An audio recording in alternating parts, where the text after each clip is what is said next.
Hello, BookTube. Cheers. Also, anyone in the YTPC, the pipe community, cheers. Got out and about today. Still cold, lots and lots of snow, but so pretty out. We drove up to West Lebanon, New Hampshire. Any of you live up near there, that Listen thrift store is great for books. And I spend $1 a piece. So, yeah, it's a great, it's always busy. Parking can be a challenge. They got a big parking lot, it's always full. But prices are good, at least on the books. I don't look at anything else for the most part. So, anyway, I did get some books. I wanted to share them with you. And I'm going to start with this. Now, the dust jacket on this is all binged up. These old classical libraries, you know, you got the, in this case, obviously, the Greek on one side, and you got highlighted junk on the other. But I didn't have it. They can be quite a little pricey, and I figured, it's $1. So if I pop off the dust jacket, it's not one I have. It's not one that I normally would hunt down. But for $1, that's what it looks like. So it is highlighted. Intellectuals read with pencils, not pens or highlighters. So I say, right? Actually, not me. That's what George Steiner's definition of an intellectual was. Steiner, being a great critic, was someone who reads with a pencil. But what do I know? All right, this is Out of Season, a New England mystery and adventure by Humphrey Brown.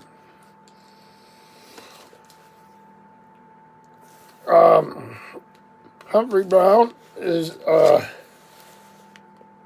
there she is. And she started writing after her kids went to college. I think that's pretty admirable. So here's a couple little snippets here. I love it because it's one slightly illegal. Something's either illegal or not illegal. Act. A man is suddenly caught in a chain of events that lead him and his wife deeper and deeper into a mystery set in New England. Humphrey Brown's Out of Season is a great novel with suspense and mystery right to the end. Never heard of this. But it's a New England thing, and I'm a New England thing, so I thought I'd give it a shot. And plus, I looked. It doesn't have any highlighting. Yeah, it still irks me. But it was that person's book, so they're allowed to do whatever the heck they want with it. And if I want it, I got to pay for it.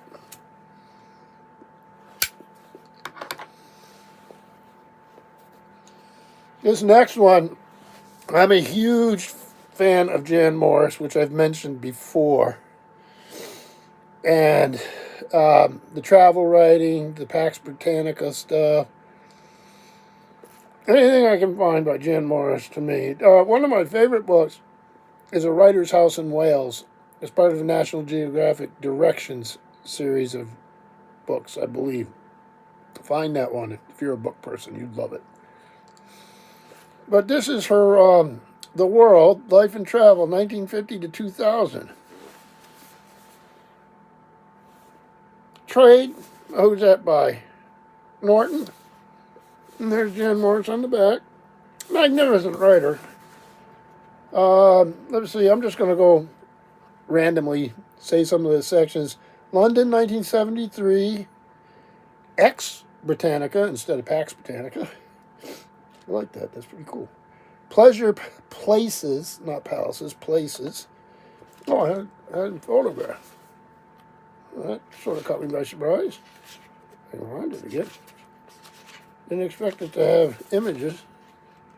I guess that there were magazine articles and stuff that I had. So she's got a section on the 1970s. Oh yeah, 1990s. I guess they just have like a header photograph. Berlin, 1989. So collection of her travel writings. I'm very happy with that. This is turning into a weird video. I'm off or something, I guess. This I was thrilled to find. This, why this author isn't in the Library of America is beyond me. He needs to be. He was incredibly famous in his time, and his writings are constantly being reprinted by somebody. And that's the great traveler John Lloyd Stevens, who was also a famous archaeologist. And it has Frederick Catherwood, illustrator, who did, if you've seen Stevens' books, they discovered the Mayan civilization, or rediscovered, or brought it to the attention of everybody in the 1800s. This is Cosmo Classics. Now, I have other of this reprint house's books, and I've always been pleased with them. Now, these aren't in color, at least the ones I'm going to here. Let me see. Oh, here. But these are fantastic, and I got some of his other books in this, so to see the volume 1 and 2 together like this for $1, that was like the find of the day for me. And this is good reading. If you go down and travel into the Yucatan and go to some of the sites where they have gift stores, you're always going to find John Lloyd Stevens there. And you'll find prints by Frederick Catherwood, which are quite good. So I have a very, very good-sized library of just Stevens and then Catherwood upstairs in my history shelves. And this made my day.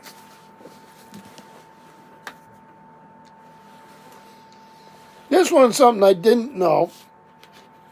Now, I'm a big fan of the Bernard Cornwell Sharp books. You can see them right there. They start up. Why I never figure out this. They start right there. Start there. They're all there. So, and then, of course, all the Napoleonic naval stuff I read. Patrick O'Brien, C.S. Forrester, and many, many more. Most of them are up here. I like Napoleonic War stuff, fiction. And this is new to me. Actually, I've been watching Derek Green's channel. Wonderful channel. He loves this stuff. And I've been learning from him. This is The Exploit of Baron de Marbot. I'm probably butchering that. Has a quote on the front of the book. The best picture by far of the Napoleonic soldiers, Sir Arthur Conan Doyle. Pretty heady praise. Edited by Christopher Somerville, and the Baron de Marbot is Jean-Baptiste de Marbot. I'll let you pronounce it how you want. You probably do better than I did. And this is published by Carolyn Graff. Oh, I didn't know this. I didn't read the back of it when I picked it up, so this is already fascinating. The inspiration behind Conan Doyle's dashing Brigadier Gerard, and I've read some of those stories.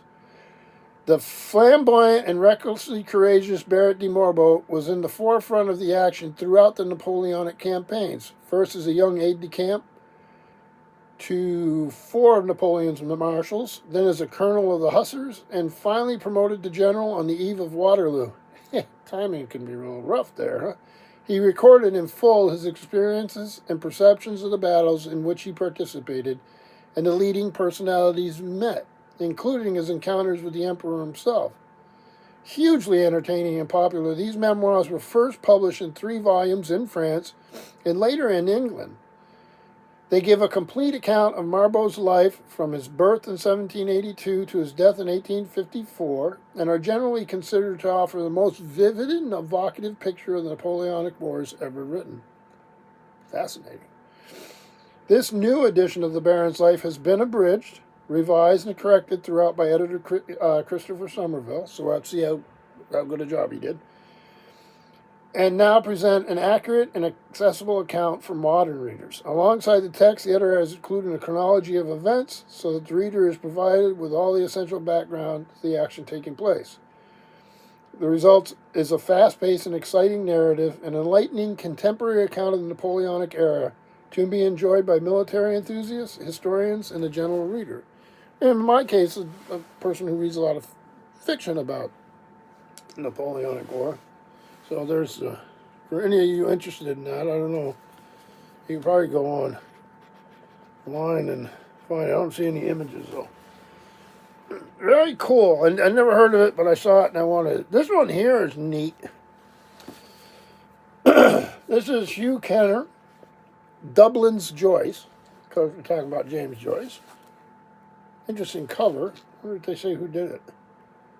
Cover designed by Charles B. Ames. So this is Joyce's relationship with Dublin. Goes through all his works. It has a funny little thing. Now, if you look here, I don't know if you can see it, if I can make it visible. Yep, I had it for a minute there. There's a little piece sticking out there. And somebody didn't know what they were doing. So I wonder if anybody read it or they just gave up on the first couple pages. Because it's an uncut section. I'll fix it. It's easy enough to do. You just use a long letter opener or knife blade I got here. You can cut it clean. But anyhow, this is a study of Dublin's Joyce. Every year at my library, we do Bloomsday. Is that June? I can't remember. But sometime around then, I think. And we have the foods from from Ulysses, and we have drinks and sit around and take turns reading sections. And we have music, Irish music, so it's every year now. It's turned into a wonderful event.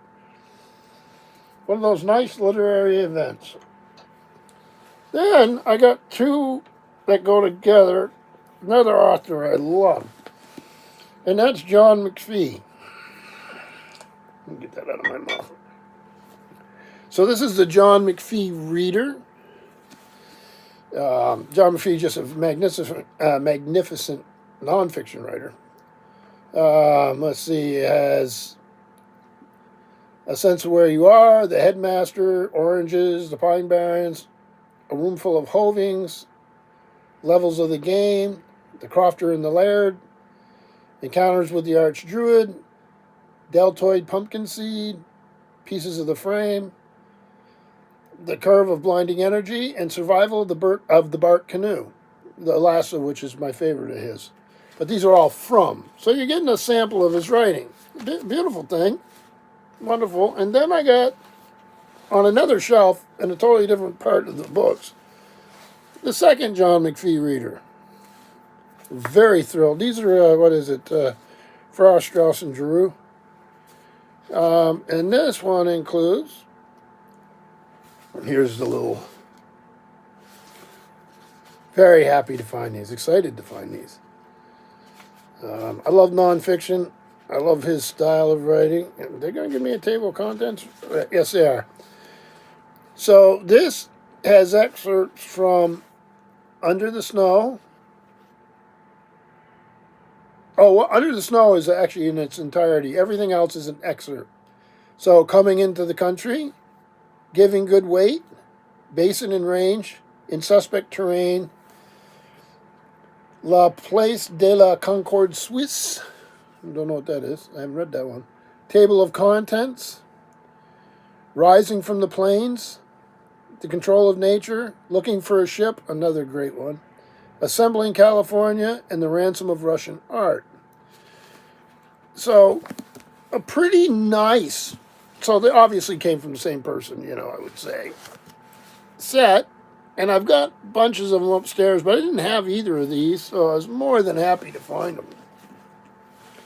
Let me take a little, wet my whistle. Only got one more book to go. This I was back and forth on. I decided to get it, and I'm glad I did because I looked at the table of contents. I didn't really have time when I was there to get into it too deep. And I have lots of collections of American short stories, but I didn't have this, and I'm actually glad I got it. This is the best American short stories of the century. John Updike, editor. Katrina Kennison is, I guess she's co-editor. Wouldn't that make them both co-editors? Maybe I'm wrong. There's a list of who's in it. And this thing goes from 1915, so I guess the first 15 years weren't great for short stories or whatever, to 1998. The last one's Annie Proulx. You got William Saroyan, Robert Penn Warren, Adora Welty, Paul Horgan, who I like, Vladimir Nabokov, Martha Gellhorn, E.B. White, Elizabeth Bishop, Willa Cather, Ernest Hemingway, Ring Lardner, Sherwood Anderson.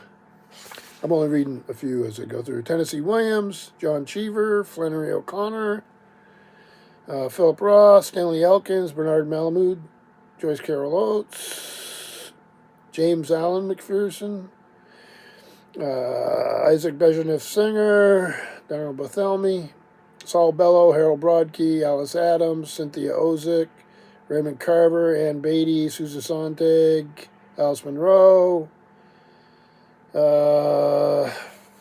Annie Proulx, the last one. So, yeah, how many pages is this thing? So, got a little bio in the back, but very brief. 768 pages. So, yeah, that was my day. My son went out and got some of those Nerf machine gun things. I'm scared to go in the house. No, he likes shooting at targets with them, so he'll have fun. And then the only thing I worry about, their foam.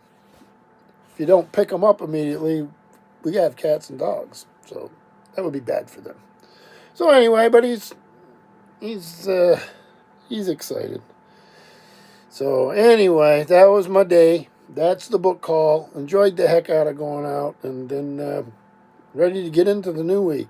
So thank you all.